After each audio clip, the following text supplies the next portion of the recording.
pengamanan di Bali semakin diperketat di H-1 pelaksanaan KTT G20 ini. Untuk anak sekolah dan pekerja akan dilaksanakan secara daring, jadi sekolah online. Sepeda motor dilarang masuk ke dalam kawasan Denusa II. Presiden Joko Widodo atau Bapak Jokowi hari ini mendarat di Bandara Igusti Ngurah Rai setelah melakukan lawatan KTT ASEAN di Kamboja. Salah satu pemimpin negara yang tiba juga di hari ini adalah Presiden Amerika Serikat Joe Biden.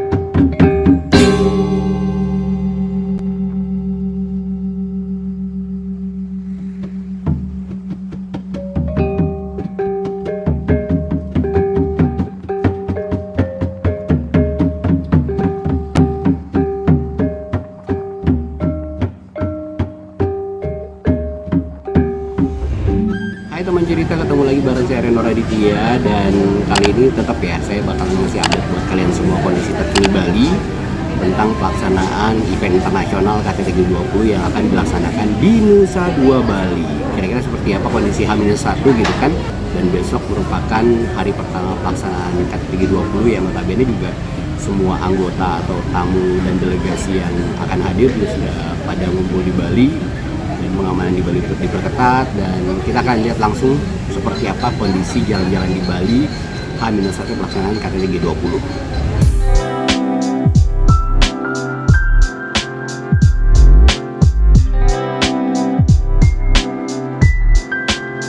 Nah teman cerita, kalau kita berbicara tentang pengamanan di Bali semakin diperketat di H-1 pelaksanaan KTT G20 ini. Jadi fasilitas publik seperti tempat wisata, hotel, gedung-gedung perkantoran, terus rumah sakit, tempat ibadah itu penuh dengan penjagaan pihak pengamanan dari TNI, Polri, dan unsur pendukung lainnya gitu ya. Selain itu juga ruas jalan yang dilalui oleh para tamu undangan yang hadir itu baik dari bandara ke hotel atau hotel ke venue tempat penyelenggaraan KTT G20 juga dijaga dengan ketat. Salah satunya yaitu daerah GWK yang menjadi tempat pelaksanaan KTT G20. Jadi sepanjang Jalan Raya Ulua itu daerah GWK itu sendiri mulai dari Bundaran Patung Nakula Sadewa sampai daerah Ungasan Atas itu banyak polisi yang berjejer sepanjang jalan untuk menjaga pengamanan dan untuk menghindari sesuatu yang tidak diinginkan.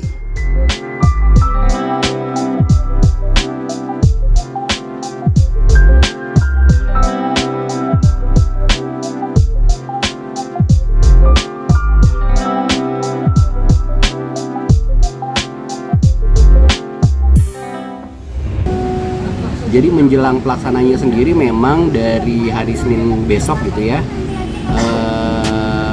untuk anak sekolah dan pekerja akan dilaksanakan secara daring, jadi sekolah online dan WFH. Jadi ini untuk mengurangi mobilitas pergerakan orang, utamanya di daerah pelaksanaan KTT G20. Kalau nggak salah sih aturan ini berlaku untuk seluruh Bali. Selain itu juga memang dari tanggal 11 kemarin itu sudah diberlakukan aturan pembatasan lalu lintas, ganjil genap, dan seperti yang kita lihat di video sebelumnya gitu kan, kondisi Bali itu sangat-sangat ya ini sepi banget kalau bisa dibilang juga, karena memang selain pembatasan pergerakan manusia dan daerah Nusa Dua utamanya juga ada penutupan gitu ya, utamanya untuk daerah-daerah yang termasuk ring 1 pelaksanaan KTT G20.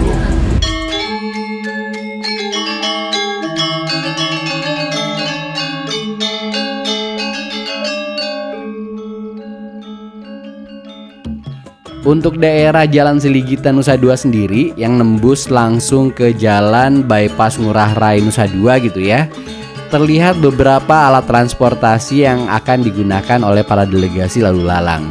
Salah satunya itu ada bus listrik, Terus mobil listrik, ada juga beberapa mobil patroli yang berjaga di sekitaran Jalan Srigita yang notabene juga merupakan area yang dilalui para delegasi menuju ke hotel atau villa tempat mereka nginap gitu.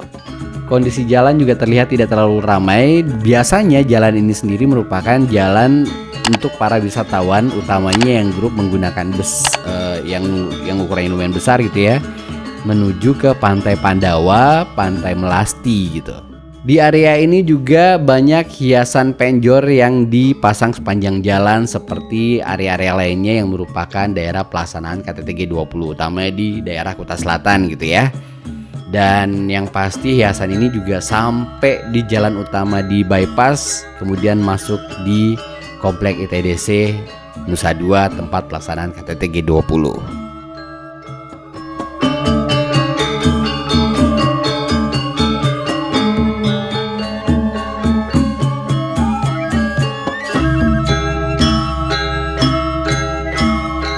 Selama pelaksanaan KTT G20 ada beberapa wilayah yang termasuk clear area yang tidak bisa sembarangan diakses oleh masyarakat umum. Jadi hanya orang-orang yang terlibat dalam penyelenggaraan, tamu dan undangan delegasi aja yang bisa masuk ke dalam gitu ya. Yang pertama itu ada GWK. Jadi untuk pintu masuk utamanya masyarakat masih bisa lewatin, hanya saja tidak bisa mengakses sampai ke dalam area GWK. Terus jalan-jalan kecil atau jalan tikus yang berada sekitaran samping dan belakang GWK sendiri sudah dalam penjagaan pihak pengamanan dari TNI, Polri, dan unsur pendukung lainnya. Terus untuk Nusa Dua yang merupakan ring 1 dari penyelenggaraan KTT G20 sendiri, Komplek ITDC sudah tidak bisa dimasuki juga oleh umum. Jadi penjagaan di sini bukan hanya dari TNI, Polri, dan unsur-unsur pendukung lainnya, tapi juga ada pasukan berkuda yang akan patroli di sekitaran Komplek ITDC ini sendiri. Jadi untuk masuk ke kawasan Nusa Dua dalam rangka KTT G20 ini sendiri, yaitu adalah akses masuk ke kawasan Nusa Dua melalui gerbang utara dan gerbang selatan. Gerbang utama hanya digunakan untuk akses delegasi.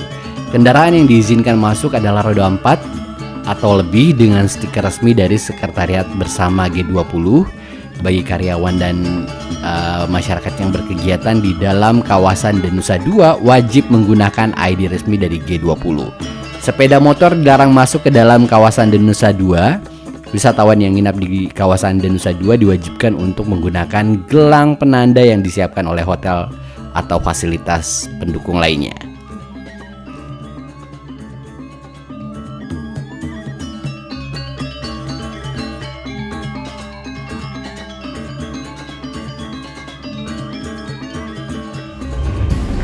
Untuk Komplek ITDC sendiri, tadi saya sempat ke sana dan ternyata memang untuk masyarakat umum sudah tidak diperbolehkan masuk ke dalam. Jadi yang diutamakan hanya orang-orang yang menginap di dalam, terus juga para tamu dan delegasi, panitia dan segala macam. Jadi kalau dulunya kita kan kalau misalnya mau ke Tanjung Benoa itu bisa masuk di Komplek ITDC dan nembusnya ke Tanjung Benoa. Sekarang ditutup sampai selesainya penyelenggaraan KTT G20.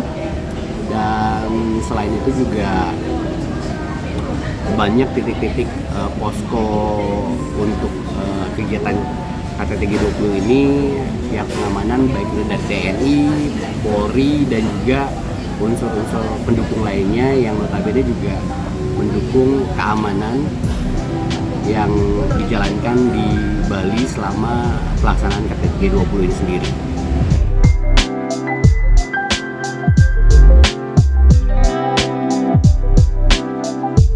Presiden Joko Widodo atau Bapak Jokowi hari ini mendarat di Bandara I Gusti Ngurah Rai setelah melakukan lawatan KTT ASEAN di Kamboja.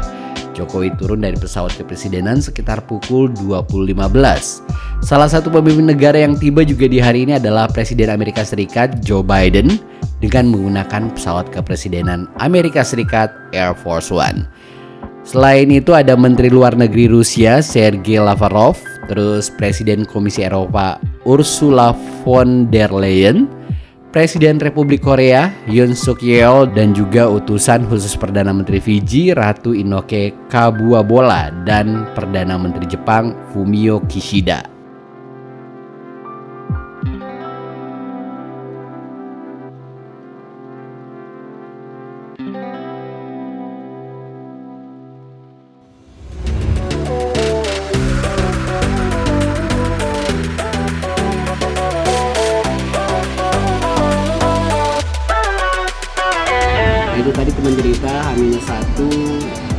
pelaksanaan KTT G20 di Bali, bagaimana kondisi terakhir Bali gitu ya, dan aturan apa aja yang diberlakukan, terus bagaimana masyarakat Bali sendiri sangat antusias menyambut kegiatan KTT G20 ini, karena ya semoga saja ini bisa kembali mempromosikan Indonesia, utamanya Bali, wisatawan internasional, dan wisatawan juga bisa kembali datang ke Bali.